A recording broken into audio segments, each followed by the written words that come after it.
Hey friends, what do you do when you have a layout that you're trying to scrap lift and you can't find your 1-inch hole paper punch? Well, join me as we figure out this adventure in scrap lifting Eve from Instagram. So I am Karen. I am the everything here at A Little Kinder on Facebook, Instagram, and on the YouTubes.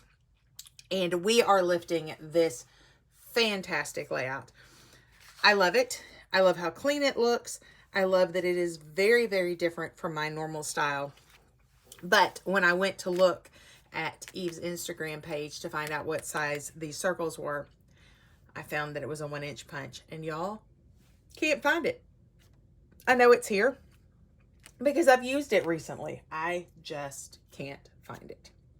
Which may mean that it is in the camper and I'm here at the house. So I decided to upgrade mine. I'm going with a 1 1/4 inch punch. We are also going to talk a little bit about another hop that this is going to be part of. It's wood grain in winter. I am pulling out the wood grain part for this layout. I thought it was fantastic. I love that there's some wood grain in it. I am going to take this a little more neutral than she did. She's got all of these fantastic, wonderful blues and greens in this layout. Photo that I'm using. We're going to use this cute one of the baby puppy when she was little. This was when we brought her home. She was in the front seat of the car. We had her all wrapped up in a blanket, and I decided to snap a little picture. So this is going to be our photo. I do think, just based on looking at this, this is probably a 3x4, which is what size this one is. Some of the other things that I pulled to go in this large photo cluster, obviously, wood grain paper. I love this. This is old Stampin' Up paper.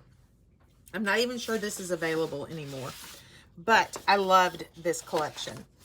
It's wood grain on one side and then textiles and tiles on the other.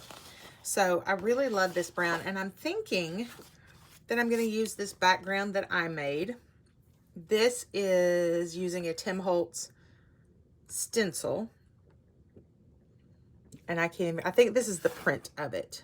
I think this was not the side that it goes through, but like when you have all of your stuff on the stencil and you make a print out of it. So we're going to use that to pull out some of the pinks. See, I think that's going to be perfect. And then the browns. I pulled out an envelope. I am loving these to build clusters with. And it's wood grain. And then I have all of my circles. I did pull out these stamps. I noticed when I was looking at hers, she has a bunch of great looking tab pieces, and I'm thinking these will work great for that. Color wise, I am going to go with Hickory Smoke and Worn Lipstick. So regular Distress ink, not the oxide. We're going to go with that. We may stamp first and get that part out of the way. Now, real quick, before I go on to the stamping and we get started, I want to talk about this grid. I am OCD for things being straight. So here's what I've done.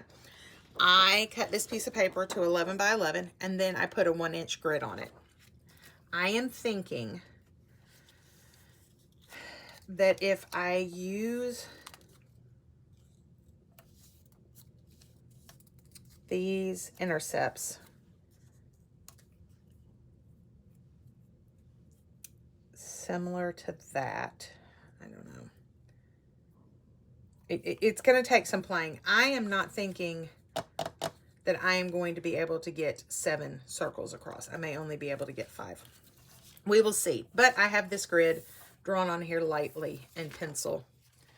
I did try to see what would happen if I would erase it, and it does erase beautifully. So, yeah, this is going to be interesting. That's the only part I couldn't find an answer to when I was looking. So here's what we're going to do. I'm going to stamp some things. We're going to get them cut out. I'm going to speed up this video, turn on some music, and you can watch as I make a layout.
All right, so I thought that I would bring you along on this part. This is where I am going to build my background. And so I am still not 100% sure how to do this. I did start edging some of my circles, and oh my goodness, it made my thumb cramp, so I kind of stopped. I think I may edge as we go. So, again, my white piece of paper is 11 inches by 11 inches. And originally I had thought I would glue these down with liquid glue so that they were good and secure. But now I'm thinking I want to use my glue gun to start. Glue gun. ATG gun. Because what I'm not sure of is how this is going to go. It makes me a little bit nervous. So I'm wondering if I did this row like this and then do, I think this may be the thing. I think this may be the ticket. So in a box, on a square, in a box, on a line, in a box, on a line. I think may be the way to go.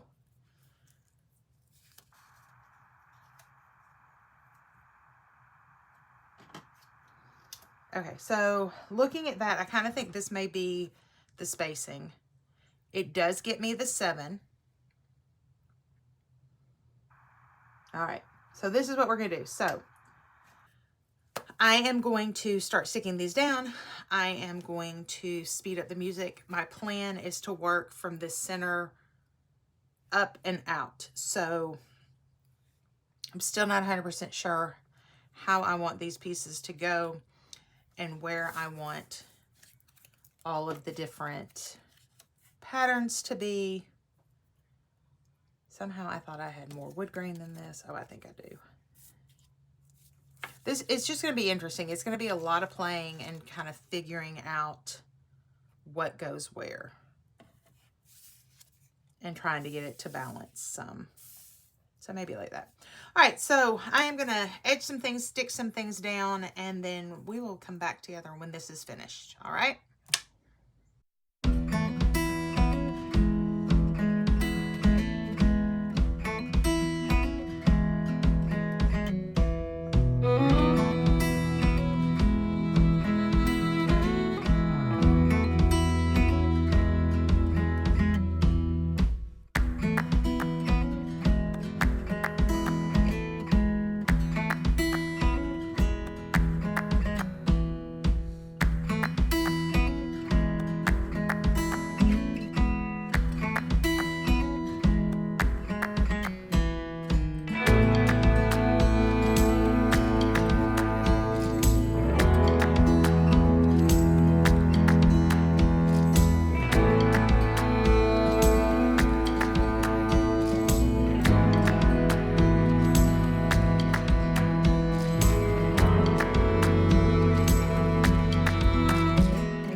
Here is our finished page. Wow.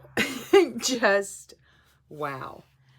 I love how this one turned out. This was something I wasn't really sure how it was going to go in the beginning. I wasn't sure how the circles were going to go. I know me. I know my OCD. I know that I either want it to be way wonky or way straight. And it worked. I still have some eraser on there, but that'll all fall off. So I am really excited to have this. I did use this little pocket. I cut it down, but it's got, you know, it'll pull out and go back in, which I think is cute because it's got the journaling. And then of the day, like I said, this was when we picked the puppy up and brought her home. This was gotcha day. And I did omit, there was an arrow that was right here. Off the top of my head, I can't think of anywhere that I have an arrow, and I can't think of a stamp that I have that's an arrow, so I have left that out. But it may find its way in later as I go back through and look at this and try to figure out if I have something. I will have still shots of this at the end of the video. There are a couple of links that I want to point out to you. If you have stayed this long, thank you for being here. I really appreciate it. But there is a hop list for the Sunday Crafternooners. There is I think it's a playlist. I don't think it's a hop list. I think it's a playlist for wood grain and winter. Y'all, I'm really excited about those videos. I'm not going to be able to play along every day. Or I think they're doing it 3 times a week, and that's just a little more than I can handle right now. But I am really excited about adding some wood grain in. I'm a little nervous now that I'm playing because I thought I had a whole lot more wood grain paper than I do. I felt like I did when I said, yeah, I'll do some of those. And now I'm kind of like, I don't know. So this could get really interesting. We may have to pull out some embossing folders and some stamps that stamp wood grain. Yeah, that would be kind of fun. So you'll want to hang out for that. See that coming. If you do not subscribe, this would be a great time to hit that subscribe button so that YouTube will let you know when videos come out. And maybe you'll get something that inspires you and you get into your craft room this very busy December and make something. I want to thank you for being here. I want to ask a huge favor of you though. All right, are you guys ready? If you're still here, here's my favor. We are looking for people to scrap lift. I love this Sunday challenge of scrap lifting, but y'all, I struggle to find people. So if you know of someone that you think that I ought to scrap lift, will you link them down below? You can also go over to my Insta channel and tag me in a post over there of someone's layout that you think that we should scrap lift. If it's one of yours, yes, please self-promote. I am not opposed to that. I would love to have just a huge list of people that we potentially could go through and scrap lift. I think it would be fantastic. The links down below for all of the things that I have used. Like I said in the beginning, this paper is Stampin' Up. I don't even know if it is still around. But if you do not have a Stampin' Up person, I have a great lady that I love to work with, and I would be more than happy to send you her information. So until we're together again, my friends, go make some memories. Bye-bye.